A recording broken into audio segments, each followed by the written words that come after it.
அனைவருக்கும் வணக்கம் மக்களே. வீடியோக்கு போகிறதுக்கு முன்னாடி ஒரு இம்பார்ட்டன்ட் அனௌன்ஸ்மெண்ட். நான் வந்து பார்த்திங்கன்னா பப்ளிக்கு ஃப்ரீயாக வந்து பார்த்திங்கன்னா ஒரு டெலிகிராம் சேனல் வந்து உருவாக்கியிருக்கேன். ஸோ அதோட லிங்க் வந்து பார்த்திங்கன்னா நான் என்னோட சேனல் டிஸ்கிரிப்ஷனில் கொடுக்குறேன். போனஸ்பி ட்ரேடிங் அப்படிங்கிறத வந்து பார்த்திங்கன்னா அந்த டெலிகிராம் சேனலோட லிங்க்கு. இதே மாதிரி வந்து பார்த்திங்கன்னா வாட்ஸ்அப் சேனல் ஒன்று கிரியேட் பண்ணலான்ட்டு இருக்கேன். அதோட லிங்க் வந்து நான் நாளைக்கு போஸ்ட் பண்ணுறேன். ஸோ இதில் வந்து பார்த்திங்கன்னா ஃப்ரீயாகவே இன்ட்ராடேயில் ட்ரெண்ட் எந்த மாதிரி இருக்குது அப்படிங்கிற அனாலிசிஸை வந்து மேபி அந்த ட்ரெண்டு வந்து எமர்ஜ் ஆனதுக்கப்புறமா வந்து நான் போஸ்ட் பண்ணலாம் அப்படிங்கிறது இருக்கேன். கண்டிப்பாக அது உங்களுடைய ட்ரேடிங் ஜேர்னிக்கு வந்து ஹெல்ப்ஃபுல்லாக இருக்கும் அப்படின்னு நான் நம்புகிறேன். ஸோ உங்களுக்கு இன்ட்ரெஸ்ட்டாக இருந்துச்சு அப்படின்னா கண்டிப்பாக அந்த சேனலில் ஜாயின் பண்ணிக்கோங்க. நம்ம இதுக்கப்புறம் வழக்கமான வீடியோக்குள்ளே போகலாம். அனைவருக்கும் வணக்கம். இன்றைக்கி வந்து 18/6/2024 செவ்வாய்க்கிழமை அன்னைக்கு Nifty index, bank Nifty index and இன்றைக்கி ஃபின் நிஃப்டியோட எக்ஸ்பைரி இது மூணுமே சிபிஆர் இண்டிகேட்டரை யூஸ் பண்ணி எப்படி ட்ரேட் பண்ணுறது அப்படிங்கிறத பார்த்துடலாம். அதுக்கு முன்னாடி நேற்று வந்து யூஎஸ் மார்க்கெட்டில் என்னாச்சு அப்படிங்கிறத பார்க்கும்போது அன்ஸ்டாப்பபிளாக இருக்குங்க. டவ் ஜோன்ஸ் கிடையாது, S&P 500 வந்து பார்த்தீங்கன்னா another all time high. Break அவுட்டுக்கு அப்புறம் கிளியரான இன்னொரு அகைன் வந்து ஒரு பிரேக் அவுட்டை கொடுத்து உங்களுக்கு வந்து மார்க்கெட் புல்லிஷாக இருக்குது அப்படிங்கிறது நிரூபிச்சிருக்கு. நாஸ்டாக் தான் அதை விட பயங்கரம். உங்களுக்கு வந்து பார்த்தீங்கன்னா செமையாக உங்களுக்கு பிரேக் அவுட் அப்படிங்கிறது இந்த இடத்துலேயே ஆயிடுச்சு. நம்ம டெக்னிக்கலாக சொல்லணும் அப்படின்னா உங்களுக்கு வந்து இந்த இடமே வந்து பார்த்திங்கன்னா பிரேக் அவுட் தான். அதுக்கப்புறம் வந்து நிற்காமல் வந்து மேலே தான் போயிட்டுருக்கு. ஸோ ரெண்டுமே வந்து டே டு டே பேசிஸில் ஆல் டைம் ஹை அடிச்சிட்ருக்கு. இது மிகப்பெரிய பாசிட்டிவான ஒரு விஷயம். டவ் ஜோன்ஸுமே வந்து பார்த்திங்கன்னா கொஞ்சம் அண்டர் பர்ஃபார்மன்ஸ் பண்ணிக்கிட்டு இருந்துச்சு. இப்போ இது பார்த்தீங்களா, இது ஒரு டபுள் பாட்டம் நம்ம சொல்லுவோம். இங்கேருந்து மார்க்கெட் ஃபர்தராக மேலே போகிறதுக்கு தான் நிறைய வாய்ப்பு இருக்குது. ஏன்னா இந்த கன்சாலிடேஷனில் நிறைய பையர் சொல்ல வந்திருப்பாங்க. அவங்க மார்க்கெட்டை மேலே கொண்டு போக தான் பார்ப்பாங்க. அதனால் அகைன் டவ் ஜோன்ஸும் மேலே போகும்போது S&P நாஸ்டாக்லாம் சேர்ந்து ரொம்ப அதிகமாக மேலே போகிறதுக்கு எல்லா வாய்ப்புகளுமே இருக்குது. ஸோ யூஎஸ் மார்க்கெட்டை பொறுத்த வரைக்கும் ஆல் செட் தான், எல்லாமே பாசிட்டிவாக தான் இருக்குது. ஆல்ரெடி யூரோப்பியன் மார்க்கெட் வந்து இன்ட்ரெஸ்ட் ரேட்லாம் கம்மி பண்ணனால பாசிட்டிவாக தான் இருக்குது. ஸோ குளோபல் மொமெண்டமில் எந்த பிரச்சனையுமே இப்போதைக்கு கிடையாது. அடுத்து வந்து பார்த்திங்கன்னா விக்ஸை பொறுத்த வரைக்கும் வந்து 12.75 இருக்கான். இது ஓகேவான ஒரு விஷயம் தான். பெருசாக வந்து ரைஸ் ஆகலை, ஏன்னா ரொம்ப கீழே வந்ததுனால ஒரு 0.7% வந்து மேலே வந்திருக்கான். அண்ட் ஈஸோட 10 இயர் பாண்ட் இதை பொறுத்த வரைக்கும் வந்து 4.2 அப்படிங்கிற லெவலில் இருக்கான். இது மார்க்கெட்டுக்கு ரொம்பவே ஒரு பாசிட்டிவான விஷயம். அண்ட் யூஎஸ் ஆயிலை பொறுத்த வரைக்கும் நேற்று வந்து லைட்டாக மேலே ஏறி இருக்குது. பட் $79 தான் இருக்குது. $90 கீழே இருக்க வரைக்கும் நமக்கு பெரிய பிரச்சனை எதுவுமே வராது.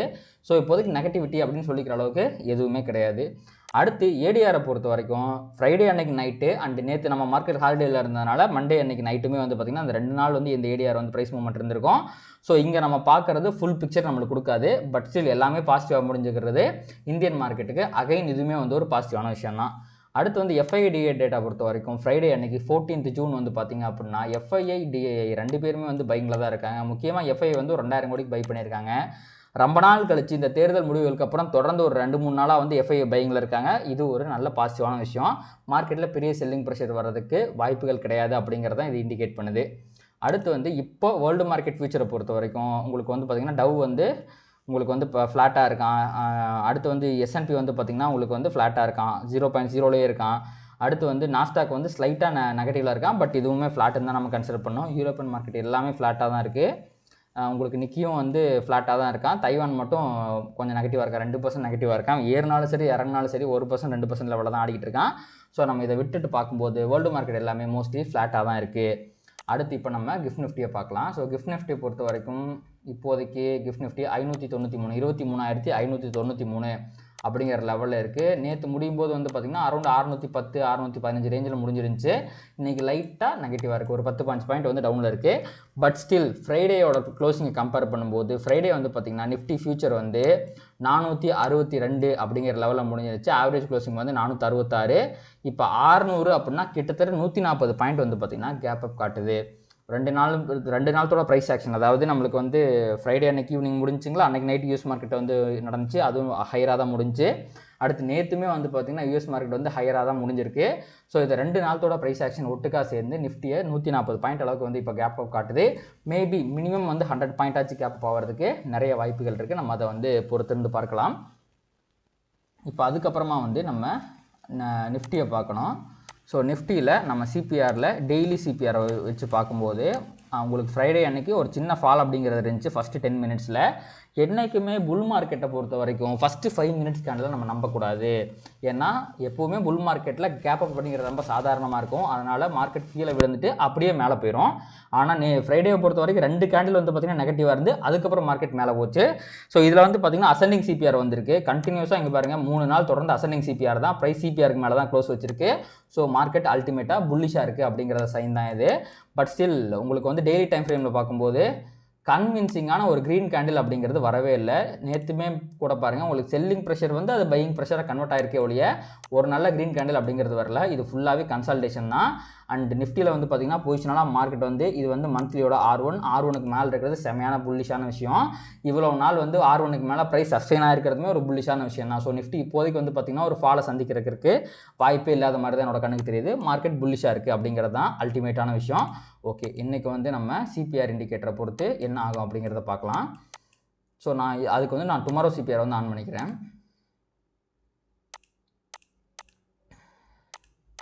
ஓகே, டுமாரோ சிபிஆரில் கிட்டத்தட்ட ஒரு பேரலல் சிபிஆர் வந்திருக்கு. நேற்று சிபிஆரோட அது கொஞ்சம் பெருசாக இருக்குது. Which means it is a சைடு வேஸ்டே.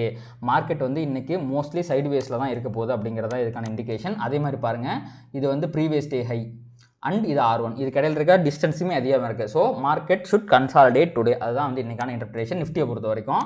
ஸோ இன்றைக்கி வந்து உங்களுக்கு வந்து அரௌண்ட் வந்து ஒரு 140 பாயிண்ட்டுக்கு பக்கமாக கேப் அப் காட்டுது அப்படின்னா உங்களுக்கு வந்து ஓகே நம்ம 100 பாயிண்ட்டும் வச்சுக்கலாம். R1க்கு மேலே தான் ஓப்பன் ஆகுது. மேபி இது இந்த இடத்துல R2 கூட இருக்கலாம், எல்ஸ் இன்னும் கொஞ்சம் மேலே R2 இருக்கலாம்.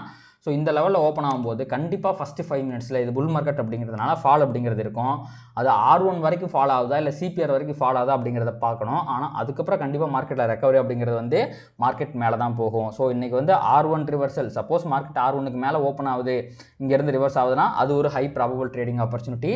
சிபிஆர்லேருந்து ரிவர்ஸ் ஆனாலும் அது ஒரு very very high probable 90% winning accuracy இருக்கக்கூடிய high probable trading opportunity. Suppose அதை தாண்டறதுக்கு வந்து ஒரு 5% தான் சான்ஸ் இருக்குது. அதையும் தாண்டிச்சுன்னா S1 ரிவர்சல் அப்படிங்கிறது ஒரு high probable trading opportunity. So இந்த 3 ட்ரேடிங் ஆப்பர்ச்சுனிட்டி தான் ஹை ப்ராபபிள் ட்ரேடிங் ஆப்பர்ச்சுனிட்டிஸ் நிஃப்டியை பொறுத்த வரைக்கும். இதை மட்டுமே நீங்கள் வந்து ட்ரை பண்ணி பார்க்கலாம். இதுக்கு மேலே நீங்கள் வந்து ஏதாவது பண்ணிங்க அப்படின்னா அது லோ ப்ராபபிளாக முடியறதுக்கு நிறைய வாய்ப்புகள் இருக்குது. அதோட வின்னிங் பர்சன்டேஜுமே கொஞ்சம் கம்மியாக இருக்கிறதுக்கு வாய்ப்பு இருக்குது. நம்ம அப்படியே பேங்க் நிஃப்டிக்கு போயிடலாம். ஸோ பேங்க் நிஃப்டியில் முதல்ல வந்து டெய்லி சிபிஆரில் அனலைஸ் பண்ணலாம். அதுக்கப்புறம் நம்ம வந்து அடுத்த சிபிஆரை பார்த்துக்கலாம்.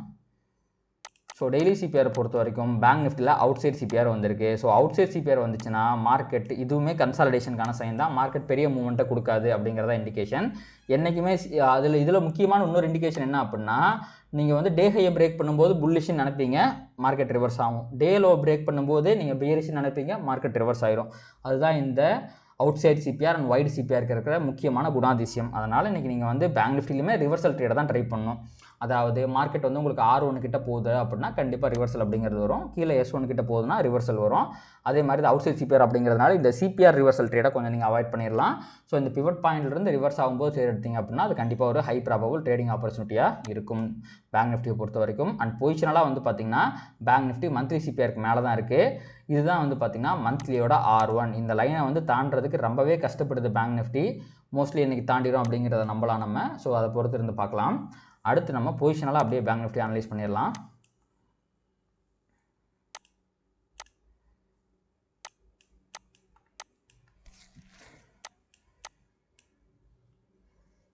ஸோ பொசிஷனலாக பார்க்கும்போது உங்களுக்கு பேங்க் நிஃப்டி உங்களுக்கு நல்ல ஒரு கன்சால்டேஷனை போட்டிருக்கு. ஒரு பிரேக் அவுட்டுக்கு தயாராக இருக்குது. எப்போ வேணாலுமே இந்த பிரேக் அவுட் அப்படிங்கிறதுனால தான் மார்க்கெட் மேலே போகிறதுக்கு வாய்ப்பு இருக்குது. ஆர்எல்ஸ் உங்களுக்கு வந்து இந்த கன்சல்டேஷன் ரொம்ப இருக்கிறதுனால சின்ன ஒரு ரீட்ரேஸ்மெண்ட் ஆகிட்டு அதுக்கப்புறம் மேலே போகிறதுக்கும் வாய்ப்பு இருக்குது. நிஃப்டி வந்து பயங்கர புல்லிஷாக இருக்கிறதுனால அது கண்டிப்பாக மேலே தான் போகுது அப்படின்னு நம்ம சொல்லிடலாம். பட் பேங்க் நிஃப்டி வந்து பார்த்திங்கன்னா இந்த இடத்துல பெரிய தடுமாற்றம் அப்படிங்கிறது இருக்குது. இதை பிரேக் பண்ணாத வரைக்கும் நான் புல்லிஷ் ஆக மாட்டேன். ஸோ மேபி இந்த இடத்துல நல்ல ரெசிஸ்டன்ஸ் ஆகிருக்கிறதுனால சின்ன ஒரு செல்லிங் ப்ரெஷர் அப்படிங்கிறது வந்து ஒரு 49,200 வரைக்கும் ஒரு 700-800 பாயிண்ட்டுக்கு பக்கமாக செல்லிங் ப்ரெஷர் வந்து மேலே போகிறதுக்கும் வாய்ப்பு இருக்குது. அப்படி நடக்குமா இல்லை அப்படியே டேரெக்டாக பிரேக் அவுட் ஆகி போகுமா அப்படிங்கிறத பொறுத்து இருந்து பார்க்கலாம். அடுத்து நம்ம இன்றைக்கி எக்ஸ்பெரி இருக்க ஃபின் நிஃப்டி பக்கம் போயிடலாம். ஸோ ஃபின் நிஃப்டி வந்து பார்த்திங்கன்னா இதுதான் மந்த்லியோட R1 ஃபின் நிஃப்டிக்கு. ஸோ ஃபின் நிஃப்டி வந்து பேங்க் நிஃப்டியை கம்பேர் பண்ணும்போது பாசிட்டிவாக தான் இருக்குது. ஸோ இந்த இடத்துல ரொம்ப நாள் தாண்ட முடியாமல் இருந்துச்சு. ஃப்ரைடே அன்றைக்கி வந்து பார்த்திங்கன்னா டெசிசிவாக வந்து பார்த்திங்கன்னா மேலே க்ளோஸ் வச்சிருச்சு. So fin Nifty is bullish. ஓகேங்களா. ஸோ அடுத்து நம்ம 5 மினிட்ஸில் போயிட்டு இன்ட்ராடே டைம் ஃப்ரேமில் பார்க்கலாம். ஸோ இன்ட்ராடேயில் பார்க்கும்போது உங்களுக்கு என்ன நடக்குது அப்படின்னா உங்களுக்கு மார்க்கெட் வந்து R1க்கு மேலே க்ளோஸ் வச்சிருக்கு. Which is a clear bullish line. அதே மாதிரி இந்த இடத்துல கன்சாலிடேட் ஆயிருக்கு. ஸோ இன்கேஸ் இப்போ கேப் அப்புக்கு அப்புறம் மார்க்கெட் கீழே வருது அப்படின்னா கண்டிப்பாக இந்த இடத்துல ஒரு இந்த கன்சாலிடேஷன் இருக்கிறதுனால இந்த இடத்துல ஒரு ரிவர்சல் அப்படிங்கிறது வரக்கு வாய்ப்பு இருக்குது. மேபி அந்த இடம் சிபிஆர் ரெக்கார்ட் இருக்கலாம். நம்ம அதை பொறுத்து இருந்து பார்க்கலாம். ஸோ மார்க்கெட் வந்து ஃபின் நிஃப்டி பயங்கர புல்லிஷாக இருக்குது இன்றைக்கி. ஸோ நம்ம டுமாரோ சிபிஆரை பார்த்துட்டு இன்றைக்கி இதெல்லாம் ஹை ப்ராபபிள் ட்ரேட் அப்படிங்கிறத நம்ம வந்து பார்த்துடலாம். எஸ் நம்ம நினச்ச மாதிரியே இந்த இடம் தான் சிபிஆராக இருக்குது. ஸோ சிபிஆர் ரிவர்சல் அப்படிங்கிறது ஒரு high probable trading opportunity fin நிஃப்டியை பொறுத்த வரைக்கும். பெருசாக சிபிஆர் தாண்டி கீழே போகிறதுக்கு வாய்ப்பு இல்லை. அதே மாதிரி உங்களுக்கு R1 ட்ரெண்டிங்குமே ஒரு ஹை ப்ராபபிள் ட்ரேடு தான். இதில் பார்த்தீங்கன்னா உங்களுக்கு சிபிஆருக்கும் S1 இடையில் இருக்க டிஸ்டன்ஸ் கம்மியாக இருக்குது, சிபிஆருக்கும் R1 இடையில் இருக்க டிஸ்டன்ஸ் அதிகமாக இருக்குது. இது என்னத்தை இண்டிகேட் பண்ணுதுன்னா மார்க்கெட் வந்து உங்களுக்கு கேப் எந்த இடத்துல இருக்கோ அங்கே தான் மூவ்மெண்ட் வந்து ஈஸியாக இருக்கும். ஸோ மேலே போகிறதுக்கான வாய்ப்புகள் ரொம்ப அதிகமாக இருக்குது அப்படிங்கிறத இண்டிகேட் பண்ணுது. ஸோ ஓவராலாக நம்ம மார்க்கெட் பயங்கர புல்லிஷாக இருக்குது. அதுலேயுமே இன்றைக்கி ஃபின் நிஃப்டியும் பயங்கர புல்லிஷாக இருக்குது. ஸோ இன்றைக்கி நீங்கள் வாட் எவர் ஹேப்பன்ஸ் நீங்கள் ஒரு புல்லிஷ் ட்ரேட் எடுத்தால் அது சக்ஸஸ் ஆகிறதுக்கான வாய்ப்புகள் ரொம்ப அதிகமாக இருக்குது. ஸோ அவ்வளோதான். அண்டு வேறு ஏதாவது மிஸ் பண்ணிட்டோமா அப்படின்னு பார்த்தீங்கன்னா இல்லை. ஸோ இதுதான் வந்து இன்றைக்கான high probable trading opportunities on all the 3 indices. So கண்டிப்பாக இந்த வீடியோ உங்களுக்கு வந்து யூஸ்ஃபுல்லாக இருந்திருக்கும் அப்படின்னு நம்புகிறேன். ஸோ இந்த வீடியோ நீங்கள் டெய்லியும் பார்க்குறது முக்கியம் கிடையாது. ஸோ உங்களுக்கு வந்து இது ஹெல்ப்ஃபுல்லாக இருந்துச்சு அப்படின்னா உங்களோட ட்ரேடிங் ஜேர்னி வந்து இது இம்ப்ரூவ் பண்ணுற மாதிரி இருந்துச்சு அப்படின்னா எனக்கு ரொம்ப சந்தோஷம் தான். பட் ஸ்டில் உங்களோட ரிஸ்க்கை மட்டும் என்றைக்குமே வந்து கரெக்டாக எடுங்க. So what ever happens intraday பேசிஸில் வந்து பார்த்திங்கன்னா நம்ம ஒரே நாளில் 5% 10% அப்படின்னு லாஸ் பண்ணோம்னா அதை ரெக்கவர் பண்ணுறது ரொம்ப கஷ்டமான ஒரு விஷயம். அதனால் இன்ட்ராடே நீங்கள் ட்ரேட் பண்ணுறீங்க அப்படின்னா ஒரு நாளைக்கு 1 to 2% வந்து லாஸ் மட்டும் பண்ணுற மாதிரி பார்த்துக்குங்க. அதுதான் லாங் ரன்னுக்கு உங்களுக்கு ஹெல்ப்ஃபுல்லாக இருக்கும். ஸோ இந்த வீடியோ உங்களுக்கு பிடிச்சிருந்துச்சு அப்படின்னா லைக் பண்ணுங்கள், கமெண்ட் பண்ணுங்கள், அண்ட் ட்ரேட் பண்ணுற மற்ற நண்பர்களுக்கு ஷேர் பண்ணுங்கள். அது யூடியூப் அல்காரிதம் ட்ரிகர் பண்ணி நம்ம நிறைய பார்வையாளர்கள் நம்ம சேனலில் கொண்டு வந்து சேர்க்கும். நன்றி.